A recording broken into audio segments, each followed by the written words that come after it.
Okay. Um, Hi. Hello, it's good to see you. Oh, my friend Heidi. We've known each other many, many moons. It's nice to have a chance to chat with you in this capacity, which, um, given the topic of, connections and the fact that you and I are still in education after all these years, mostly because of the connections we've made with people, it's nice to have. I don't think we've really like carved out time to have this conversation ever. So I'm excited. Um, So, Heidi, let's see. Anything you want to start with? Anything like, hi, I'm Heidi. I live here. I do this. Sure, I'm Heidi. I work at Riverside County Office of Ed. I live in Riverside County. I work in Riverside County, and this is my 27th year in education. So, Whoa, you beat me. yeah, Whoa. So you're yeah, coming into your 27th year? coming into my 27th, I believe. Yeah. Yeah. Okay. I'm into my 23rd. I just realized I get Okay. to say 23. We had our birthday. Yeah, yeah. I was trying to do the math. I believe it's 27 that I'm starting. Wow. All right. But Well, with so 50 stay. years of expertise between us, let's crank Yeah, it. yeah. Gosh, it's wild because when we had our pre-conversation, we were kind of talking about younger teachers and or Yeah. teachers new to the profession, and I can't believe I've been at this so many years. I don't know where the time has gone, but I guess that's another conversation. For Oh, sure. I how think I'm still quickly. 27. Am I not? I feel Oh, I 27 years old. am for sure. There's just there's no way that 27 years has passed. No Because way. I'm absolutely still 27. Um, Well, that's a great place to start. So yeah, let's go back to your teacher early days. yeah. Um, okay, so what did it look like when you started out in the classroom? What did community support, what did that look like early on? And maybe even think about what did it look like and then kind of what stuck with you. Yeah. So it's interesting because I've been able to reflect on my early years of teaching a lot lately because of AI. And the Mm. reason is because when I started teaching, the internet had really just come into the classroom for for context, right? Like we'd had the internet a little bit, but I had an internet connected classroom, and in that classroom, I was chosen to be what they called a model classroom at that time, which means I got a bank of old iMacs. So they would have been like 99 or 98 iMacs. And, the support was wonderful. So when I started teaching, we'd just gotten the internet. And that was the big thing. It was the big disruptive thing. And that's why I keep Was. connecting it back to the AI is get a lot of questions about AI, but I've kind of been down this road before to a different Mhm. extent. And there was, fear around the internet and what do we do with this? And it was so new to all of us. And but with that, I had so much support helping me integrate technology and in this case just the internet itself into the classroom that it's really set me on a trajectory for my entire career because of that support and because someone believed that I could do it. I, you know, I didn't have a specific tech background. I loved computers as a kid, but it was our tech director at the time. Can I name names? You name names, girl. So at the time, it was Dr. Pletka, who's superintendent of Fullerton School District now, was my director of technology. See, in a Um, perfect world, this person would be on with us right now telling this so story. So we'll have to do this again. But he was, yeah, so he was the director of technology. And I don't think he knows this whole story, but he was the reason that those computers were there and the reason that I remained in ed tech all of these years. But, it wasn't just him, it was his whole team that provided support. And at that time, it was both IT and ed tech support because the internet would go down. And I was lucky enough to have like a bat phone where I could say, "Hey, the internet's down. Please help me because I'm panicked and I don't know what to do." And it made such a tremendous impact on me to have that safety net and to Yeah. feel like I could fail and to know that there were people, even if they weren't there physically, like supporting the work that I was doing and would Mhm. help me pick up the pieces when things didn't work right. But then in addition to that, as a new teacher, I had really wonderful supportive colleagues at the Mm. time that were, sharing lessons and helping me with classroom management, and just a really lovely staff that I came into that uh, wanted me to succeed, and I could feel that early on. So it sounds like your school culture was and your district culture was dialed in, which am I right? Like it just seems like it was probably like people were under good leadership and I thought so at the time as a very new yeah, teacher, and that was my very yeah. first school, so I didn't have any You know. comparisons to make. Um, Okay, but wait, I, pause. What an amazing first school experience too. right, Right? Like right, middle talk about school. ruining you So, for the better. That's right. amazing. It was amazing. And I think back to those years, and still in contact with teachers from that school and from those early Wow. years. So we made, not only, partnerships and friendships because we were colleagues, but remained friends over the years, Hmm. which has, been a really wonderful friendship to have. When you think back, we're all now mid to end career Mhm. and started as really young teachers at this middle school. And yeah, amazing support and stories to tell from there. So, if you had to name one or two ingredients in that secret sauce, besides the bat phone, because But that's I know people aren't that lucky. I am that's so awesome. fortunate to have had that experience, and I recognize that. Yeah. But I mean, okay, so I'll ask that question, but then I also want to say, like, the bat phone doesn't have to look like the bat phone, Like, Mhm. there's different bat phones. Like, for me, Voxer has been a bat phone, Oh, or Twitter has been my bat phone, right? So it's kind of interesting to think about that. But let's go back to my secret sauce question. okay. So, bat phone aside, Okay. one or two ingredients? Man, that is a good question. I would definitely say humor, Mm, the ability to have a laugh, to not take ourselves and everything too seriously. I know we have a very important job to do, and I take and took that seriously, but being able to laugh with others and share the stories that mm, happen in life or in the classroom, I think that helps build relationships if it's not all, serious all the time. So humor is a big part of that.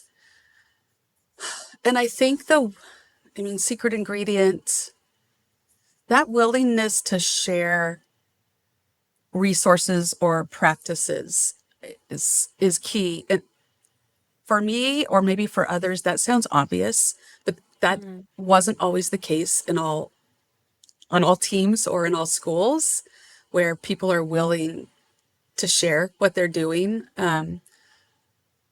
Because the internet was new, we didn't have this resource, this bank of lessons or social media or a place where we could grab things and use them. We had to rely on each other. And so having people early in my career that were very good at lesson planning and design, and here's some things you can do for classroom management, and we're willing to share, that was huge. And I'm forever grateful for those people and those experiences. But it does look different now that we have mhm. online resources and social media. You know but I think it replicates some of what I was able to have in a smaller scale. Yeah. Um, so when you were talking about the sharing, the idea of sharing, I totally connect because part of what made me fall in love with teaching teachers was that I felt like I was actually helping educators that I worked with when I was informally making a suggestion or we were sitting around the lunch table in the staff lounge and we were like trying to solve this problem and someone's like, "Oh my God, that's a great idea. Can you show me how to do that?" And so it unlocked in me like this, I don't know if it's like a confidence as much as it was like this dopamine hit of, of like, wow, that was a zing. Like that one, that was fun to not only share, but then to hear back from that person how it went, right? Which Yeah, is maybe yeah, speaking to what you're talking about, which is it looks different, but yeah, we could go to Teachers Pay Teachers. We could go to Blue Sky, we go LinkedIn, but like we often don't get that like wraparound, that feedback loop. Agreed. And I was thinking about this on my drive in today because I know we were going to talk.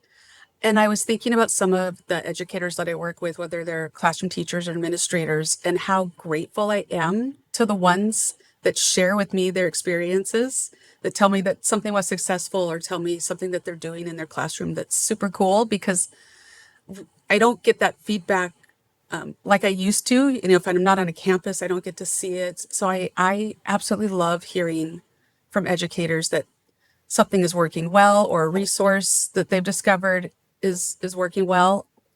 And I love hearing from them too, because the news and the public and social media doesn't always tell the full story and oftentimes tells a negative story. And I know that that is not the case in the spaces that I live in education, right? And so I'm with you. That feedback loop is so important, not only to me, but for teachers working with each other to, you know, Mhm. let each other know this is going really well. This is going really positively in my Yeah. classroom because sometimes we dwell on the negative, and in this climate, it's really easy to do. Yeah. Um, but yeah, that I absolutely love hearing from my colleagues Yeah. in the districts at what's going well and cool things they're doing. I'm laughing because imagine if like school campuses operated like LinkedIn. Can you imagine? Like, I feel that needs to be a cartoon or something. Like people just walking down the hallway being like, I'm so honored because I received an award. And then they just keep walking. And then someone on way at the end of the hallway goes, thumbs up. And like, or like people see it and just keep walking, you know? Like, what? It really It, is kind of crazy. When you start to like lift social media and put it into a human context, you realize like how inauthentic it really can be. right. Wow. And then on the flip side, you know, it's been such a place where I've made a lot of connections. But Right. yeah, Okay, so let's unpack that because me too. So like yeah. how did we do that? How did we do that? Because I have to imagine someone listening's like, "All right, ladies, that sounds great, but where do I begin?" I wish I Um, had an easy answer for this I know. I mean, because I, Twitter chats for sure yeah, were my on-ramp. Like and okay, we have to explain Twitter chats for people that don't know. right. So, right. So like back in the day, there was this kind of social agreement that was spearheaded by literal humans with no other reason to do it besides passion, a lot of them. And Mhm. we would just say, "Hey, from this time from like 7 to 7:30 on Tuesday nights, follow this hashtag on Twitter and we will ask questions and people will respond." I mean, I literally got oh, thousands and thousands of connections through Twitter and not just like I mean a lot of them were just like people that but so many Right. of them were like like my people, Yeah. right? Yes. And I think a lot of that space has disappeared for the moment. Yeah. I just talked about being positive, but I'm going to Okay, that's look okay. over for a All second. right, you be real, girl. Those Twitter chats were agreed. I met a lot of people with similar interests or similar teaching goals. We talked about a Beth phone when we were doing some computer science work, Mm. and like real time helping students, you know, connect wires on a Raspberry Pi or a microbit. And I'm like, this is not working, and I don't know why. And I've done everything I know how to do. I could go to Twitter at one point and say, Totally. "Hey, Twitter, you know, Twitter pals, Twitter family, why isn't this working?" And you would get a list of the Totally. reasons, and it would solve Yes. my problem 99% of the time. Um, yeah. So, Yeah. Okay. so that Okay. felt like authentic connection because I felt like a real person Yeah. was answering me. Yeah. And Whoa. Now my mind's blowing. Now we go to ChatGPT. What? well, yes. And that's also been very, very helpful, but I know. not an authentic human being on the other side. I don't know, Kate. Yeah. We're gonna like go down a spiral We right now. totally will. And that's okay because I don't think this is about having answers. But I will say, you and I maybe touched on something that I've literally never thought about, which is like actually sharing something and then having the response back. I'll get that, like maybe once in a blue moon, I'll get a DM from somebody who's like, "Hey, just want to let you know this and this happened," or they'll like reply to a thread. I'm mostly on LinkedIn now.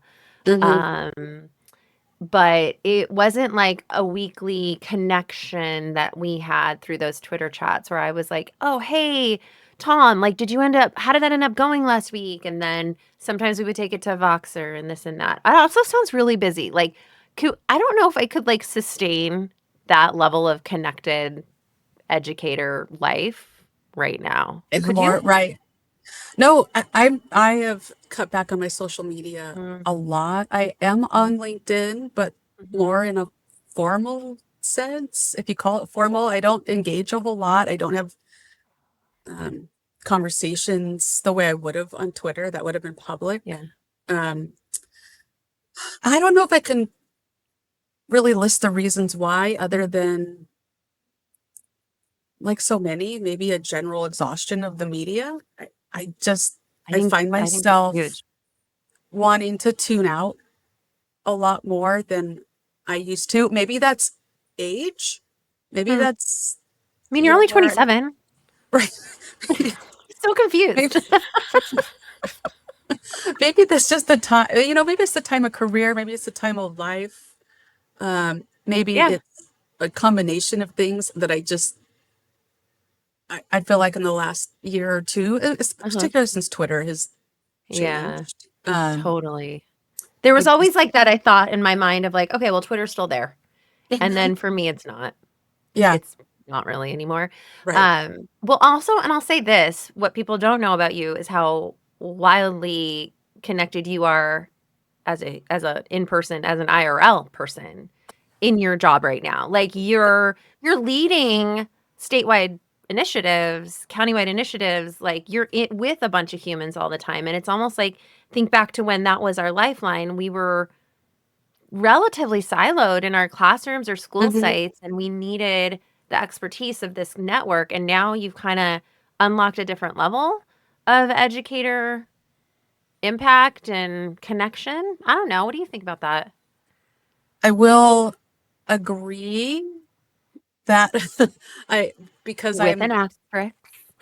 no, I agree with you um, in that I'm an introvert by nature Hmm. and I'm around people a lot and not so siloed as I Hmm. would have been in a classroom. And so part of that desire to kind of fade in the background where social media is concerned, I think that that plays into it is needing that break Mm, from a from interaction, I guess. yeah. But like you said, I'm so fortunate to be able to connect with people in real life through, professional networks and different conferences or groups that we've been part of. And that has been my lifeline the last 10, 12 years. And again, much of that in person or now email, like I've kind of replicated what I could have done on Twitter in email spaces, or, hey, can we hop on a Zoom real quick? I need to work Mhm. through something with you. Um, the downside of that is some of the learnings that we have from those conversations are no longer public where they can be helpful to other people. But Mhm. the connections have been absolutely vital in the work that I do. And specifically work with, expanding access to computer science. And Yeah. without our county office network of folks and the people that I work with in the districts, I mean, everything depends on these partnerships and their support as well, whether it's other county offices or our districts here in Riverside County or across California, Mhm. just absolute vital partnerships for feedback and that feedback loop in Yeah. helping the work go forward. Well, and it kind of brings us full circle back to what you were describing in your first couple of years in the classroom with the internet, because you're not even saying technology in the classroom. You literally said the internet was But new, which wow. But people are going to hear like that and they're just going to be like, off. This is my no, turn. oh my gosh, they're gonna be like, she's so retro. I love it. No, I really love it because I really understand it. And there's plenty that will. Okay. That being said, you were describing just that how supported you felt back then, and it sounds like I'm just gonna go out on a limb here. It sounds like you may have become that support network for others that you received as a novice educator.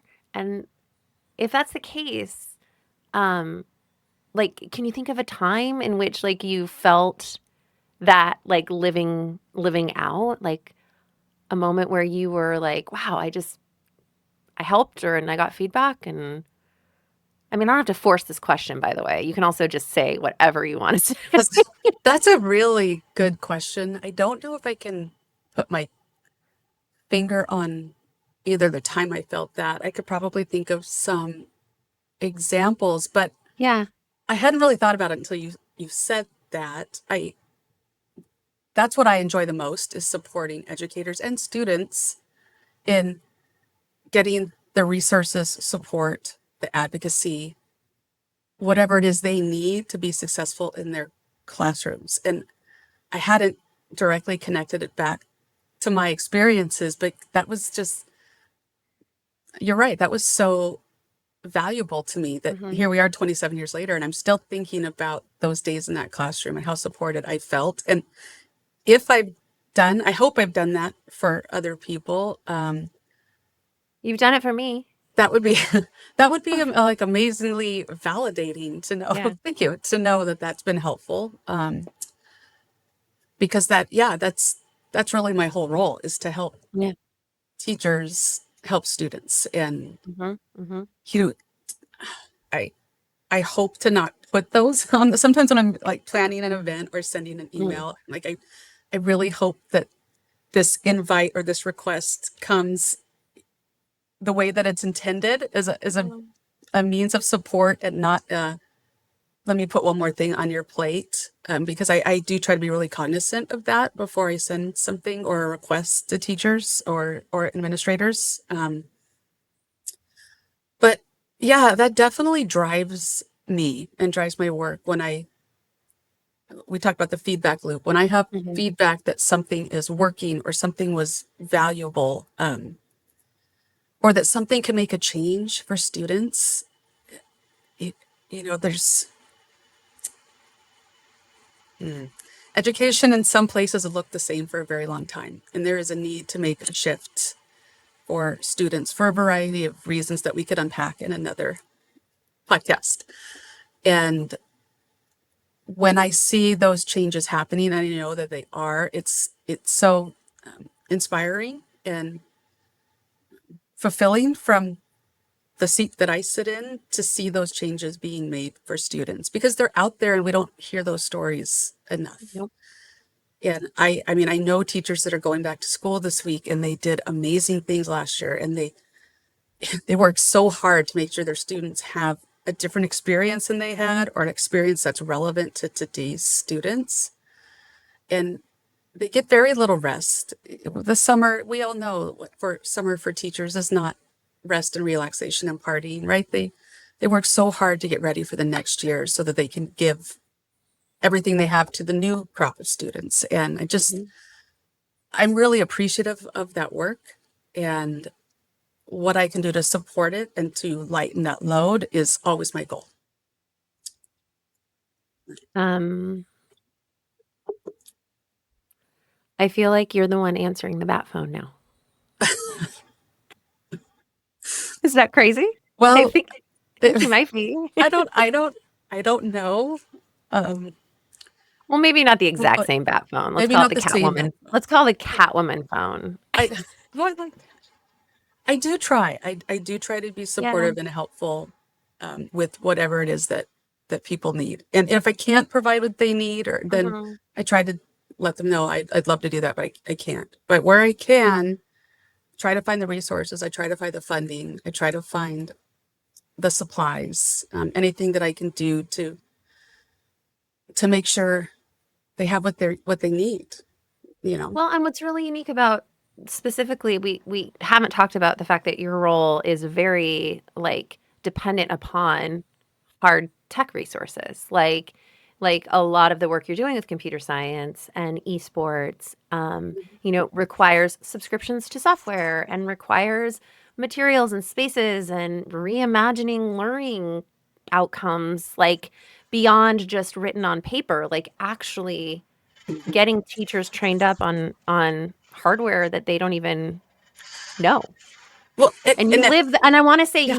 you live the talk. And I guess that's really that's the way that I feel like you've really impacted me as someone in my professional learning network, is like when I see Heidi's in the room, I have this sense that things are buttoned up, that people are ready, and that even if they're not ready, she is going to turn not ready into what it's supposed to be. Like wherever they're at is where Heidi, wants where Heidi has kind of created a space for them to be. And the beautiful thing is you make failure acceptable, you make risk taking acceptable because you're living in a space that's pretty unpredictable because tech is unpredictable.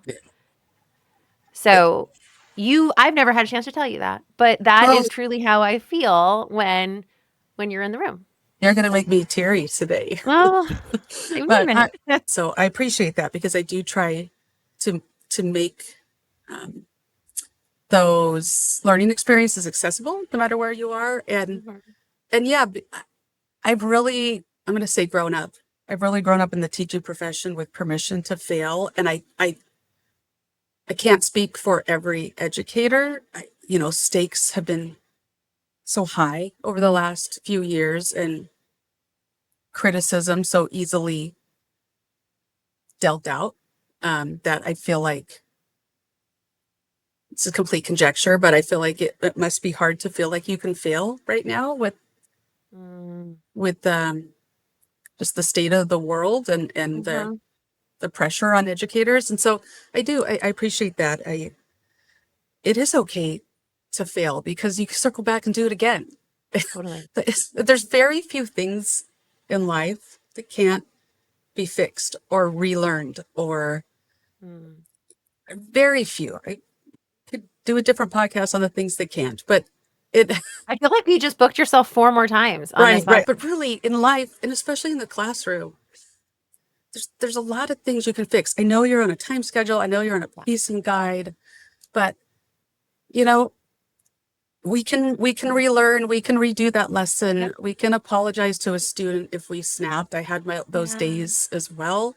I still think about students that maybe didn't know how much I cared about them, and I still wonder how they're doing. It's like Mhm. Mhm. we all have a chance the next day to start fresh or retool that lesson. But you know what I mean? Like if the students aren't engaged, and Cate, you're so good at this, right? If they're not Oh, engaged and they're not seeing the relevancy of the learning, they're not going to learn it anyway. So taking that time to connect with them and make them feel like it's okay. You didn't get it right the first, second, third, 10th time. We're going to keep working on it, or we're going to come at it another way until you get mhm. it. Mhm. And the same with Okay. working with educators. Yeah. Yeah. No, same with working with educators, right? I Hmm. mean, that's the truth right there because the kids won't even get it if the teachers don't understand that it's okay to fail 5 times. Yeah. Yeah, we do have that in common. Okay, so one quick little tidbit. So you described this really supportive environment that you had at the beginning of your career, and then you alluded to the fact that it wasn't always like that. And you don't have, please feel no pressure to name names. That's not what this is about. This is not the vengeance episode. But what do you, what did it look like when you didn't have that support? Like, and then, yeah, what did it look like? And then what do you wish you could go tell that version of you? Um, Okay. oh, Start with, oh, that one got heavy. wait, So spell we'll that start with the version first of one. me. What did it look like when you didn't have that support?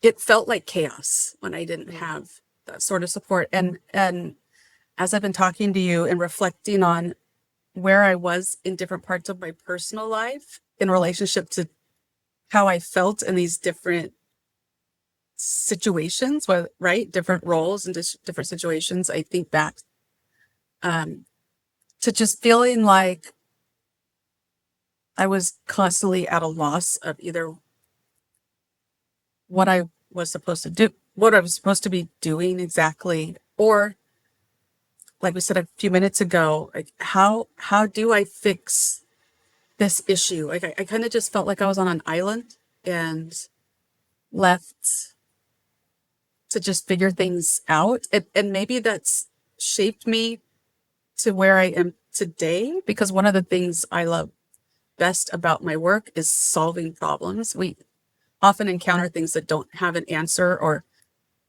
I like to create things that didn't previously exist, right? And so maybe that was really an educational blessing, that Mm, those years that I felt a little lost and felt on my own, because it taught me how to fill a gap, or to, okay, like this doesn't exist, I need this thing, no one's going to provide it for me, I guess I'm on my own, so I'm going to create XYZ because that's what I need or what my students need. The times that I struggled are the times I think created an atmosphere that allowed me to be the problem solver that I am now. And so that's kind maybe, of a light bulb moment. yeah. So maybe Wow. I'm grateful for those times that felt chaotic. Oh, good. You're Yeah. making me think of chaos in my life. I've never Yeah. felt grateful for that chaos. I haven't either. And I'm having a But moment right maybe now. I think I am too. Like maybe that's why like my strategic mind has grown exponentially over the last 8 years because or 10 years or 12 years because I was in a space where strategy couldn't exist because we were reacting so much. And so now I'm like so dependent on strategic thinking because it's afforded me a sense of calm. Yeah. Hmm. Hmm. That's it. I think, I yeah, think we're in a therapy session right I now. think we are too, because I come at things with a sense of calm in a way I probably didn't 25 Mm, years ago. At least even on the inside, there's a lot of things that I just am like, you know what? It will be what will be. Like I've mhm. done all that I can to make this thing go, or to convince of this idea, and it's going to be or it's not. And if it's not, I'll pivot to something else. Yeah, And I think that comes from the chaos. maybe. And I will say that like what you just put words to is what your what it feels like to be around you. And that's what I was describing, I think, is when you're in the room, it feels like it's going to be okay because I think you're doing what you just said you're doing. Well, because it is going to be Beautiful. okay, right? Just lovely. I appreciate. What a lovely afternoon with you. All I right, mean, it last is going to be okay. I tell people this it all the really time. is. It's going to I be used to okay. say there's no such thing as an ed tech emergency, and then we had a pandemic. So I stand corrected. Right. That, and I That one definitely is, felt the stress and the yeah, urgency of yeah, that for sure. We all did in the ed tech world. I we think all we're all did. still recovering. Yes, Um, 100%. but yeah, I feel like we've been through a therapy session. And I think it would be fun too to share, like, because we talked about the fact that you've been around since the dawn of the internet in education, then I know that I'm gonna want to follow up and just share, maybe get from you a couple links to like some of the esports stuff that you've done, because I know that that could be such an incredible, inspiring project for some educators that are like, I'm just not feeling like I'm connecting with my kids. Like, well, what if? What if we bring, esports, or what if we bring computer science, or what if we bring, even if it doesn't have to be as serious as that, like, what if we bring in a tool that Heidi happened to talk about on this website? Like, Mhm. I don't know. You and I can talk after, but Yeah. I think there's so much to be said about the feedback loop, and here we are, full of it, ready to share it. Full of it. Yeah. We are full of it. I, no, I want to thank you for inviting me on, Aw. and yeah, just express my gratitude to you and all of the folks out there that have built this professional learning community and network over the years. And all of the districts that I work with and schools that I work with, they're the ones that make things possible. If they don't show up and the students don't show up, then I'm here in a vacuum. So I'm really grateful for the position I sit in and everyone that's been so lovely and generous with their time and ideas that I get to put together in my role and do fun things with. So You're the best, yeah. Heidi. You're the best. Appreciate it.